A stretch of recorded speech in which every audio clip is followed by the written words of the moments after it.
Hi everybody, Peter Clayton behind the camera. He keeps on saying to me, "Are you ready?"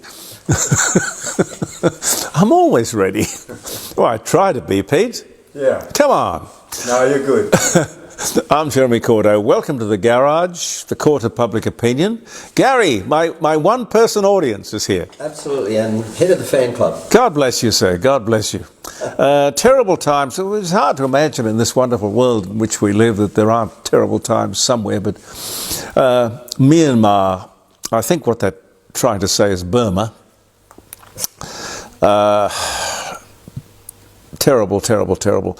1,700 people killed, and they're still counting. Mandalay, Rangoon, Bangkok into Thailand, 7.7 on the Richter scale earthquake. Now that is big. And it was only down 10 kilometers or something, which is devastating. Our hearts go out to you all. But one thing I will say to you, we are sitting here, I don't want to worry anybody, but we are sitting here on the Glen Osmond fault line, right here in this very garage, with the permanent threat of a quake. Now the thing that gives me a little bit of confidence is that Professor Ian Plimer, renowned, famous geologist, lives one street that way. Now, I don't think he'd live up here knowing what he knows if there was any real problem. But I wouldn't live anywhere else. I really wouldn't. Well, how am I going to take the garage somewhere? The federal election has been called. The show's on the road for 5 weeks. For 5 weeks, they'll be in our face, promising us this, that, and the other thing, new schools, hospitals, school crossings, I don't know. Kissing babies. No baby will be safe for 5 weeks. An opportunity to change things. An election, in my opinion, to put an end to a lot of this nonsense. I mean, the woke, the waste, the welcome to country. I don't think we should do it again. The polls are saying it's too close to call, 50-50. I find that very hard to believe that it is close. Looking at Peter Dutton on Thursday night, I firmly believe that he could have this won. I admit I have had my doubts. I've talked to Pete and others about it in the past. But if he doesn't stumble or faff around, I reckon he's got it nailed. I don't know about you, but I want a common sense energy policy, meaning cheaper electricity, meaning a lower cost of living. Look, it can't be a coincidence. 3 years ago, my electricity bill was $1,600 a quarter. It is now, after changing supplier 3 times, looking for a cheaper deal, better deal, it's $4,760 a quarter. $1,600 to almost $5,000 in 3 years. Labor came in 3 years ago on the promise of cheaper electricity. And they started their renewables journey, upon which they insisted we come along 3 years ago. It isn't cheaper. And as a consequence, the cost of everything, including the cost of living, has gone through the roof. And they have the hide to want a second go. Speaking of going, we don't need 3 flags, just one, please. The national flag, thank you. Don't underestimate or disrespect the importance of the Australian flag or the esteem in which we hold it. No more endless welcomes to country, no men in women's sport or in their change rooms and bathrooms. Dutton's policy of retaining 20% of our gas for domestic use is perfectly logical and should have been in place years ago. They've done that in Western Australia very successfully. And the strange industry criticism, the gas industry, that such a thing would artificially drive down the price of gas. Who cares as long as the price comes down? That, along with accelerated exploration, should do the trick. As Donald Trump said, drill, baby, drill. I like the small business $30,000 instant tax write-off. Great idea. Introduced by the Liberals at $20,000 and recently quietly abolished by Labor. To be increased and introduced if the Liberals win. That's got to be good. But that's very quiet. I haven't heard anybody else talk about that. They must think we're really dumb, you know. Just days after the government ordered ACCC inquiry into supermarkets, the 6th or 7th inquiry, by the way, the inquiry which emphatically stated that there was no price gouging by the big two, Coles and Woolworths. The Prime Minister's big announcement on Sunday, this Sunday just gone by, price gouging is a crime and will be severely punished. Well, before you punish it, you'd better be able to define it. He'd been asked a couple of times what it meant, and he couldn't answer the question. We said taking the mickey or something. No. For example, let me tell you here some facts. Woolworths, one of the big two. I mean, they've got something like 68%, Coles and Woolworths, of the market. But there's plenty of competition also established by the ACCC. Woolworths make $2.70 profit for every $100 in sales. Now think about that. $2.70 does not sound like gouging to me, or profiteering. 2.7% profit on sales. And that, of course, goes to the shareholders. Don't forget that. The rest of that money, what's left, goes to electricity, rents, fuel, labour, state and local and federal government taxes. The big one, of course, is company tax. $6 out of every $100 in sales goes to the government. If anyone is gouging, it is the government, for which they just may be severely punished. Now, I remember I said to you last week that the inquiry, the one we're talking about at the supermarkets, looked really like window dressing. And that they would keep inquiring into supermarkets until they, the government, got the findings it wanted. I wonder why they don't have an inquiry into the real cause of the cost of living. That is the cost of electricity. Great multiplier. Here's the question. Look, I'll even give you the question that you, Albo, would not dare ask. What effect has the rollout of renewables had on the price of everything, including electricity? What an inquiry that would be. What an interesting finding that would be. Anthony Albanese has a strange view of things. Causes the problem and then hands out band-aids, which he calls relief.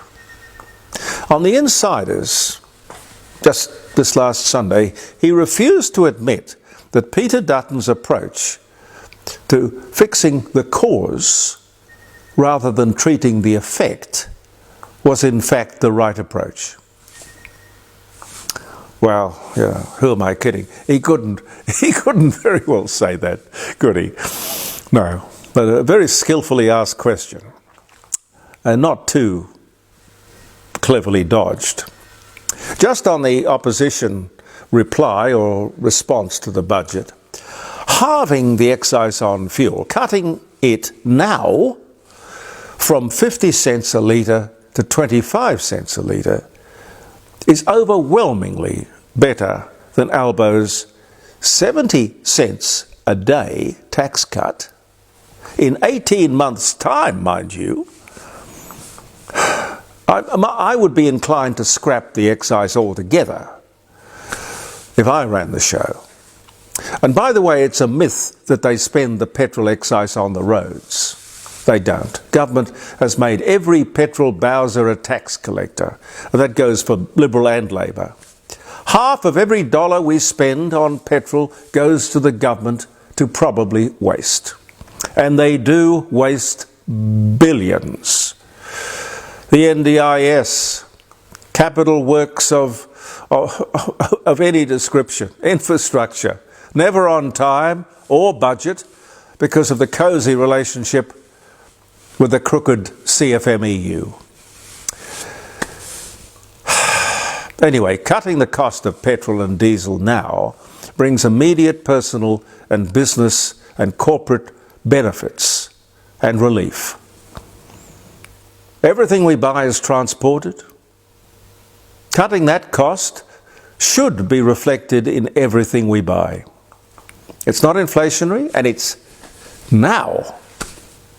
Now, I've heard the argument petrol tax, excise tax goes to maintain the roads. Well, that's rubbish. It just doesn't. It goes straight into consolidated revenue. It's not what they call hypothecated or whatever that means. Governments must understand that we are not here slaving away just to pay tax.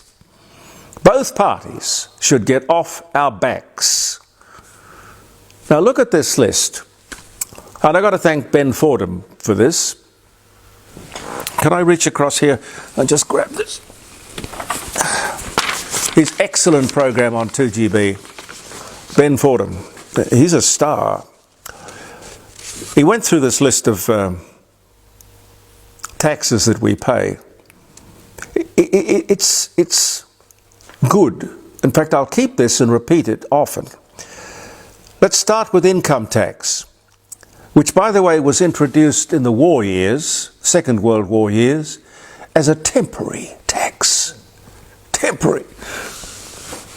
Income tax, fuel tax, excise, and that's on beer, cigarettes, spirits, and wine, although they call it a wine equalisation tax for some reason, same thing. Vehicle registration, stamp duty, payroll tax, land tax, capital gains tax, fringe benefits tax. I don't want to miss one of these. The Medicare levy. See, when they don't want to call it a tax, they call it a levy. Medicare levy, the emergency services levy, council and water rates, and they waste most of it. What about an anti-tax policy? Pete, do you reckon that might fly? I'd vote for it. Yeah, who wouldn't? Who wouldn't? And as Abraham Lincoln so wisely said, I don't know when it was, 1861 or something like that. Money is best left in the hands of those who earned it. It's weird, you know. It's sort of counterintuitive. But if government was smart, they'd go along with that. Because the truth is, the less tax that is demanded of us, the more governments collect. You know? I mean, that honestly is weird. And you can look it up. It's called the Laffer curve. Have a look at it. It's really interesting. I'll bet you there would not be one person in Parliament who's ever looked up the Laffer curve. And while we're talking about the budget, what do you think of $4 million plus a year to feed the pandas? And why is the federal government involved with pandas? $15,000 a week for bamboo. And this is along with the panda rent that we pay to the Chinese. Did you think that we had the pandas for nothing? No, we pay the Chinese. It's $2 or $3 million a year. And we feed them. Is this sustainable? Do you think it's worth it?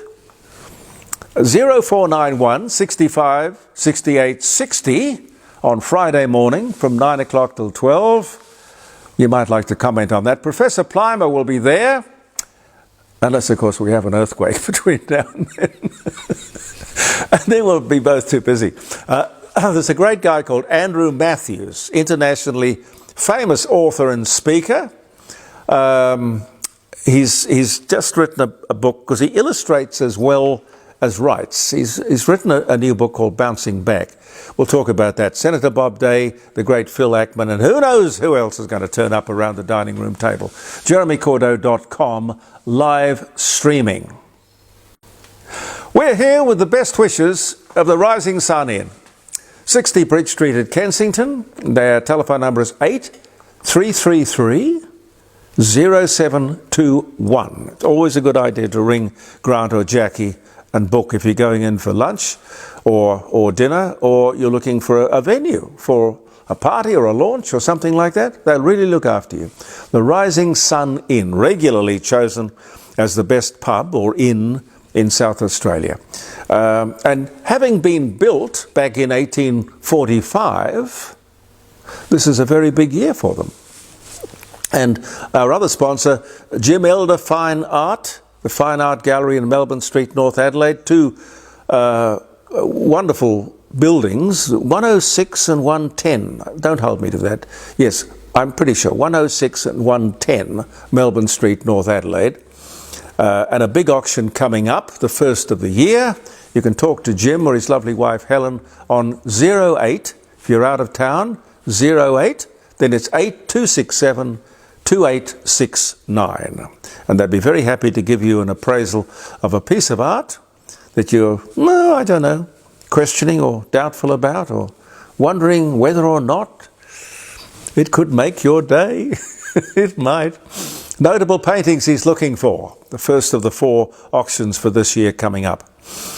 I wonder why, talking about taxes and stuff like that, I wonder why the government can't keep better control of its spending. Of course, there's the notorious NDIS, which costs us about the same as our entire defence department, in charge of defending the very country. But everything the government seems to touch is a problem. The mess that is childcare, aged care, health care, all things infrastructure, submarines, frigates, talk, excuses, more waste, then perhaps an inquiry or a royal commission, and there's more money. But nothing. Nothing in the long run. It's business as usual. Yes, Minister. Yes, I mean, a lot of people thought it was a great comedy. I frankly thought it was a tragedy. It's all in the eye of the beholder, I suppose. Frank sent me this. Pardon me, Frank Sebastian. 1975, a mad socialist Prime Minister, Whitlam, with a treasurer named Jim, wrecks the economy and gets kicked out of office. 2025, a mad socialist Prime Minister, Anthony Albanese, with a treasurer named Jim, wrecks the economy and gets kicked out of office. Frank, very funny. I don't know whether that's going to come true or not. Anyway, we'll see.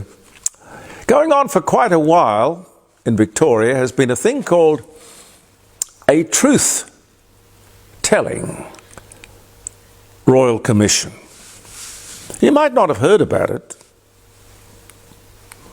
might not have sought information on it. The truth-telling Royal Commission. You know what a Royal Commission costs? $50,000 to $100,000 a day. Its purpose, apart from costing a fortune, has been to determine what harm was done by colonisation What harm was done by colonization? As far as I can see, it's all about a backdoor The Voice. Really. These activists are unbelievable. Believe me, believe me. What is it about no they don't understand? Or doesn't democracy count for anything? Now, if you saw Four Corners last week, you know exactly what I meant. A truly black armband view of Australian history. Look, let's not mince words or gloss things over. The Aboriginals lost their country. Sad, but that's history. Every country in the world has changed hands over and over and over and over again. And people and generations move on. I'm sure there were bad things, terrible things that were done on both sides. But how is it possible that such a publicly funded, expensive inquiry can be allowed to argue from the conclusion that colonization was evil, bad, and cruel? I thought you were there to find out, not to dictate. What about the benefits, the advancement, the advantages? If left alone by everyone, and that would have been highly unlikely and probably undesirable, arguably undesirable, where would Aboriginals be today? Now, I don't call them First Nations people. There was no nation. There was no nation. You can look this up, Google it. There were over 500 individual groups or tribes or mobs, each with its own language, customs and laws. Over 60,000 years, they remained backward, virtually Stone Age. Now, there's nothing wrong with that. They were hunters and gatherers. Nothing wrong with that either. A subsistence way of life. I know a lot of hippies who want and enjoyed a subsistence way of life. They missed the Aboriginals, missed the Iron Age, while sitting on mountains of the stuff. They remained primitive primitive. Let's say unsophisticated. Didn't even invent the wheel. Had no need for it. Clothes? Nope. No written or common language, even among themselves. No gunpowder. Health must have been a huge problem. Colonization has brought civilization, as most of the world knew it, with, I admit, good and bad. Even the diseases, measles and, things. But it also came with opportunity, education, science, medicine, the rule of law, democracy, entitlement, and enlightenment. Longevity? I don't know what the average life of an Aboriginal would have been in 1650 or 1700. Colonization brought agriculture, technology, flight, colonialism, like the world generally, has good and bad aspects. A bit like human nature itself, ladies and gentlemen. The major problem facing the Aboriginal people, which was not touched upon by the story on the ABC, the problem facing Aboriginal people seems to be, for 3% of the population, the amount of public money that is provided is disproportionate to the number of people involved. So I ask you, and Aboriginal people should be asking the same question: where does the money go? Jacinta Price wants to ask that question, and she does often. 47 billion a year, as I said, about the same size as the defence budget. $47 billion a year. Not only have these people been weaponised by the activists, they have been screwed. And I include the ABC, who have not helped. The people are being robbed by what I call the Aboriginal industry. A big chunk of money, a huge amount of money went on this truth-telling inquiry. For example, political window dressing. The money could have been better spent on the people and the children.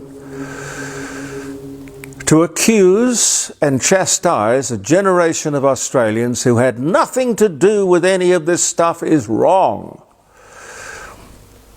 If there are aspects of modern Australia that you don't like, and I'm talking to white Australia and black Australia, Aboriginals today have, as we all do, freedom of choice. We can turn our back on modern life, but we can't turn our back on history. We can't undo it. This is the age in which we live. But it's a big country, and any of us who choose to live off the grid, find a remote, untouched part of the country and do our own thing, you don't have to be part of something you don't like, but just stop complaining and costing without contributing. It's a great line. If you can't lend a hand, get out of the way. The times, they are a-changing. Words of Bob Dylan. I don't know how much time I've got left, Pete. Well, just quickly, I'll leave you with this. A survey released yesterday, because you're viewing this on Facebook on Monday, and Andy Martin will have this on his podcast loop or collection of outlets. I'm not sure who they are, but there are a lot of them out there. Thank you, Andy. You do a great job. A survey released yesterday by the Catholic University into violence in schools is both enlightening and frightening. 2,184 teachers, including principals, half the principals, and 55% of the teachers are preparing to leave the profession. Why? Because of violence. Real violence or the threat of violence. Violence in schools? The survey doesn't reveal it. But how did we get to this point? Spare the rod, spoil the child. Yeah, well, there's also the thing too that, you know, as the twig is bent, so shall grow the tree. Where teachers live and work in fear, this is not acceptable. Particularly when the threat comes not only from the students, but from the parents as well. I mean, apparently the parents go into the schools and they poke the teachers in the chest. Well, what's the teacher doing? He's probably doing his or her job. Let's talk more about that on Friday around the dining room table, if you're in the mood. 0491 65 68 60, jeremycordeaux.com. Live streaming. It'll be a good, busy morning, I suspect. Now, let me wish you a happy birthday, if you're having a birthday, or a happy wedding anniversary. Oh God, it's the 1st of April. Did you? Oh, I forgot. You shouldn't forget the 1st of April. Golly. Gary, did you remember that? Yes, indeed. Okay. 1st of April. Google introduces Gmail. The launch is met with skepticism on account of the launch date. That was in 2004. Nescafe introduces their flagship brand in Switzerland. Nescafe, 43 beans in every... Anyway, that was in 1938. Had no idea they went back that far.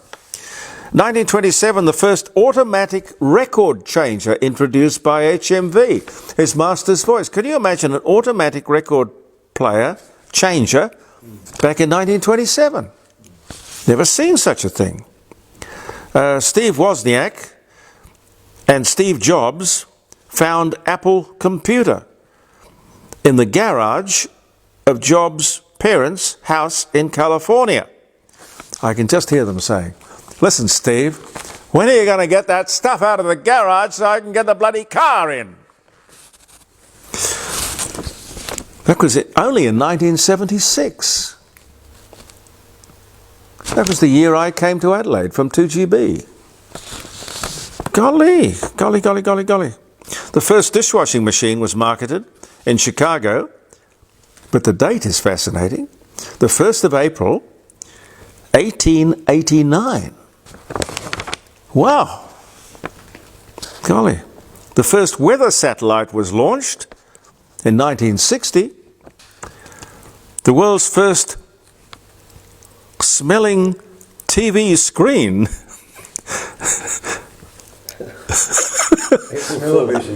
April the 1st is unveiled in Japan in 2013. Debbie Reynolds, the lovely Debbie Reynolds, she was a frequent guest on my show on 5DN many times. Lovely, lovely, lovely lady. She was born animal lover too, Pete. You'd be interested to know that. Was born in El Paso, Texas. American actress, singer and collector. She had the most amazing collection of memorabilia, you know, movie stuff, which sold for millions when she died.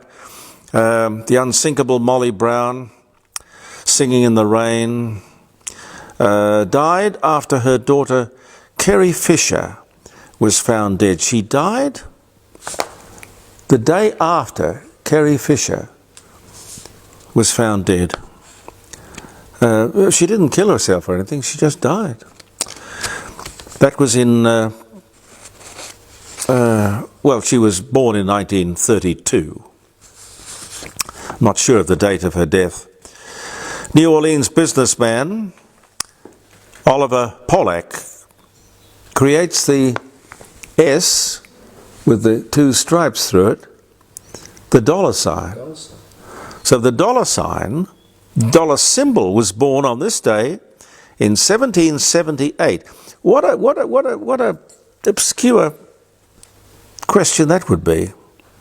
Oliver Pollack, P-O-L-L-O-C-K. If ever you want to stump somebody with a bit of trivia, there it is. Nazi Germany begins the persecution of Jews by boycotting Jewish businesses in 1933. The world's biggest glass oven is used in 1957, doesn't tell me what for. Ali MacGraw, American actress, love story, Goodbye Columbus, was born 1939. Cincinnati becomes the first U.S. city to employ full-time professional firefighters. This was the day. 1853 was the year. The Battle of Okinawa.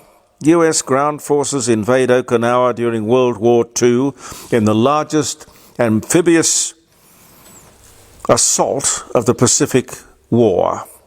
It was a terrible, I mean, they lost so many people because the Japs just would not surrender. You know, they were very tenacious. God, they had to fight for every single inch.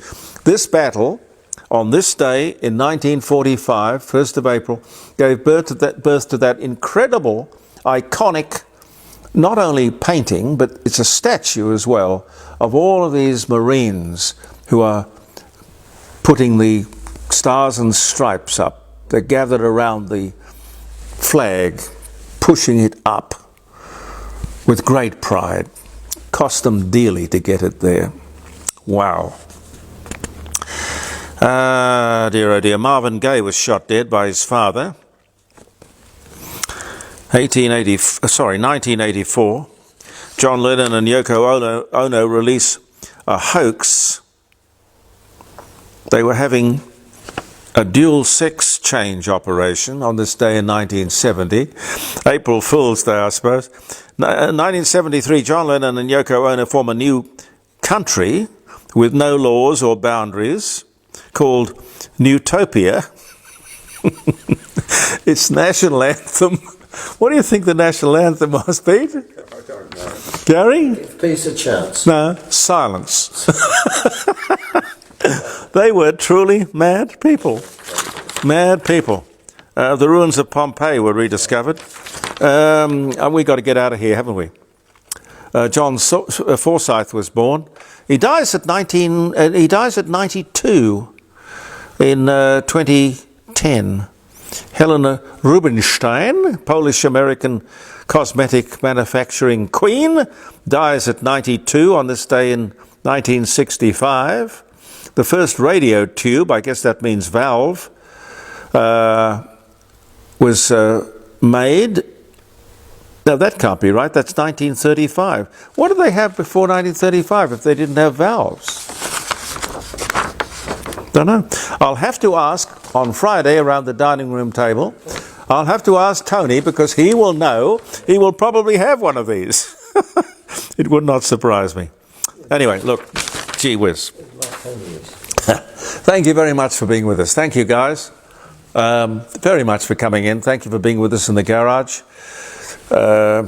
See you on Friday at 9 o'clock, or talk to you on Friday around the dining room table, jeremycordeaux.com, live streaming, and we'll have some interesting guests and a good time. Thank you for viewing the Court of Public Opinion. Believe in yourself. I'm Jeremy Cordeaux. Goodbye for now.